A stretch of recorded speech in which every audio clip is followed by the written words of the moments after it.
In this exercise tutorial, I'm going to be showing you how to do a variation of the cable lateral raise using both cables at the same time to work both of your deltoids whilst doing this exercise. So firstly, what you need two of the single handle attachments, and I want to draw your attention to the top here. This is what goes inside the carabiner. So if you've never used one of these cable machines before, tip number one, get this all the way to the bottom. So the cable needs to be all the way to the bottom of the machine.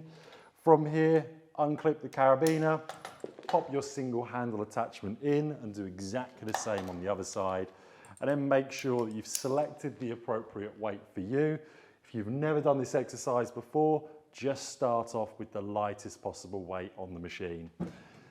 Once you've done that and you've selected the weight on both sides, you're going to be facing towards the machine, but you're going to pick the opposite cable up with the opposite hand. What I mean by that is left cable and right hand picks up left cable, and left cable comes into contact with the right hand.